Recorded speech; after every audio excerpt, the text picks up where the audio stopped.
Oh, hey, deserving listeners. It's the final 2 episodes of Love is Blind Season 3. You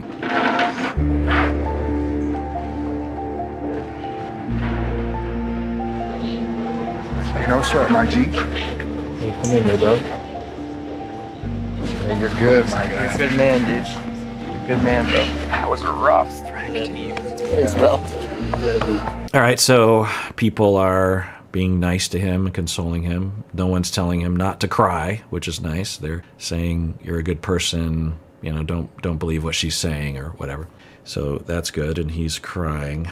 But again, I don't think he was going to say yes. Does anyone think Cole was going to say yes? I don't think so. But to be dressed down like that in front of everyone, I don't think he knew that was going to happen. So that could be hurtful, obviously. You didn't deserve that. You're good. I really didn't want to be ugly, but he also had to be freaking told some things. Wait, I hope he doesn't do this to another woman, because it's... Okay. If that's true, you're worried about future partners of his. You didn't have to do it at the altar. Also, you know, he's like, I didn't want to do that, but he needed to be told some things. So it's pretty hostile, right? It's basically, I think, based on revenge, motivated by revenge. I'm going to get him. And I don't know about her, but there are people with attachment styles and schemas and personality traits reflective of their relational traumas growing up, and maybe modeling as well, that will motivate them to become vindictive and revengeful. We all do this. I talked about this before, but in brief, when someone calls, even someone you love, so your partner you love, your relationship's going pretty well, you're in an argument, and your partner says to you, you never listen to my feelings. And, when things are calm, your partner doesn't really believe that. But in the moment your partner does, it says, you never listen to my feelings, you're totally narcissistic, or something like that. And that hurts your feelings, naturally. You get angry, and you might strike back, and you're like, I'm narcissistic, you're narcissistic. Okay, we could see that happening, right? It's within the realm of possibility. That is motivated, in my view, the way I framed it is revenge. Someone hurts you, you're going to hurt them back. And we all have a tendency to do this. We probably all have done it. Some of us do it a lot. It's not a good thing, but it's part of the way we react to pain. And that's a normal impulse. But when you have a tremendous amount of pain and a tremendous amount of insecurity, when someone hurts you a little bit, it will become a very big hurt, and you will be so our revenge motivation and behavior is somewhat correlated with the amount of pain that we're feeling, right? So someone says you're narcissistic. I don't know what scale we want to put that in terms of how hurtful that is. Of course, it's dependent on the individual and the relationship, but let's put it, say, moderately. It's like a 3 out of 10 or something. And so you're going to give them a 3 out of 10, which is you're narcissistic. Whereas if someone does something to you, like is quiet in the morning and feels like they're completely rejecting you, because you just imagine, even if he was being a little standoffish, her attitude was just so hostile and off-putting that morning. I think she was not only reading into him being quiet or rejecting, but I think she was injecting a lot of thoughts into his head, like, he hates me, he never loved me. Because, say your loved one that loves you is just a little upset or a little distancing. Okay, doesn't mean it's the end of the world. But so I think she interpreted that much bigger than what would even be rational, even if you did think he was being distancing, which is extremely debatable. We didn't see it on camera. But anyway, so if you have a lot of hurt based on your perception, your distortions, based on your past experiences, then your revenge and your vindictiveness will be correlated with that amount. So from the outside, it would be like, well, that's kind of like it's debatable, a 1.5 in terms of what happened to you. It's possible that nothing happened to you, but even if something did, he's just being quiet in the morning. It's not that big of a deal. It's like a 1.5. But if it feels like a 10, then the vindictiveness and the revenge motivation and behavior is going to look like a 10. And it'll look very strange because from the outside, you're like, a little bit of possible hurt happened to you, and then you just went full on revenge towards the other person. But on the inside, it feels commensurate. It feels like, well, I'm only doing this because look what he did to me, that kind of thing. Now, maybe he did do a bunch of horrible things to her. I hope he doesn't do this to another woman, because it's not fair. That's such a joke. Wow. Why has she never said that to my face?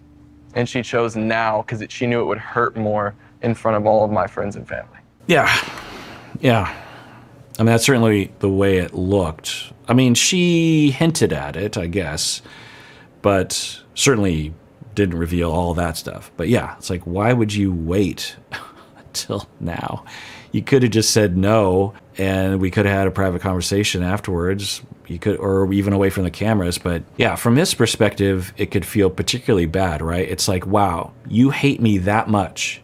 You care so little for my feelings that you waited until we were at the, clearly you had thought about this. This didn't just occur to you in this moment. You've been thinking about this, and you wait until we're in front of everyone and it's a ceremony, and that's when you go after me. Wow. Did you ever care about my feelings? Because it surely feels like you do not care about my feelings, and maybe you never cared about my feelings. I'm so sorry. Good luck. I promise you I never try to hurt you. I know. You're okay. You're okay. Never tried to hurt her. You're okay. All right? Yeah, so, he's in pain, and it makes sense. Although, I don't know, like, I don't think he wants to be with her. I think he is crying because of what she said, the venue she said it. I highly suspect that if she had said no, he would have said, or if they'd asked him first, he would have said no. I don't know how they work it out. My suspicion is that the couple actually is interviewed by the production team prior to the ceremony, and then about like, what do you think you're going to say? Tell us now to let us know how we're going to play this. And then the production team meets and discusses, okay, who should we ask? What would play better for television? Because it just seems like that to me, because there doesn't seem to be any rhyme or reason as to who they ask first. Maybe there is, but it didn't seem like. Anyway, but I suspect he would have said no. I think it plays better if Zay says no, right? Because everyone suspected he was going to say no. It's more shocking if she does. Plus, if they knew she was going to go after him, of course, that's golden TV for them, for the production team. But anyway, so he's hurting, and I'm glad people there. I suspect that, well, so there's two paths for Cole. One is that, well, I guess it's three. I highly doubt this first one, that he was going to say yes, and this is completely devastating to him. I highly doubt that. Two, I think he could bounce back pretty quickly from this because he wasn't really into her, and this is hurtful, but he's like, I'll recover. That's one possibility. The third possibility is that he was going to say no, so he's not really devastated along those lines, but the way she treated him could potentially traumatize him relationally, because he's like, I knew she didn't want to be with me, or I knew she was upset with me, but I didn't think she would do that to me. I thought we were friends. I thought we trusted each other, at least on a certain level. And now, not only with romantic partners, but really with everyone, can I trust anyone with their feelings toward? Is everyone going to do that to me? It maybe cause them to retreat from relationships.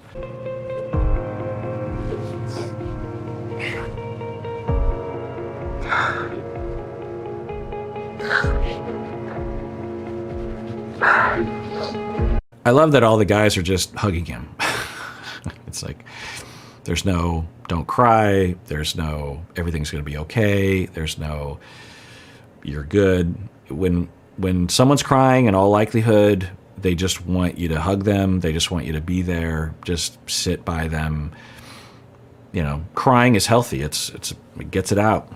It feels good to cry. It feels good to have people take care of you while you're crying. That's why we say crying on someone's shoulder. That's what he's doing. It's good. How you doing, baby doll? Yeah. I'd love to have gotten married today in my bridal dress. I know I love him, but my forever love is not meant to feel the way I felt. You had to stand up for yourself today. Yeah. I'm proud of you for doing that. Stand up for yourself? I don't know. I mean, maybe what she did was justified in certain circles. I don't know. What do you think? Was that justified? There's just different ways to do it, I guess. It's okay. I know it was the right call. It just still doesn't change that it just really hurts. This whole time I've been talking about how mature and how respectful and how loyal Zay is. She had me fooled. Big time.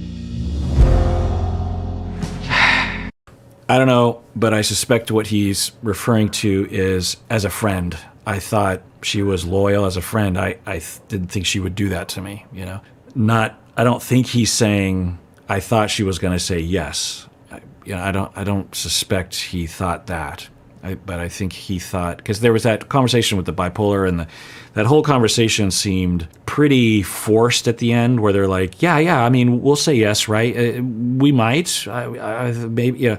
It seemed, when we heard, just watch Brennan and Alexa, the way that they talked to each other, the way that they reaffirmed each other's I do-ness was very different style, very different mode, very different vibe. And so I don't think he thought or wanted her to say yes, but yeah, he's talking about as a friend.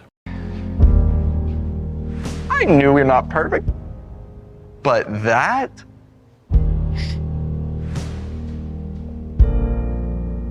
It's one of the worst experiences of my life.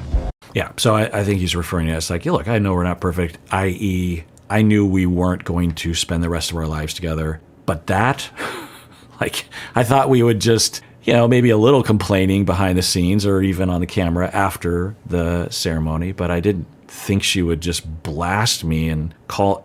She keeps saying, I love him, you're a good person, but then the way she's treating him, right? Mary will have a family with open arms that will just take me in. It feels so wrong to say no, but I couldn't say yes. I could not say yes to that man. That's my last. Was it super ghetto that my friends clapped? Okay, interesting. So she wished her friends had not clapped. Yeah, okay, I'm glad that she can see that, because that did seem to really be salt in the wound. All right, well, that does it for that episode. Everyone out there, please take care of yourself, because you deserve it. You really, really do.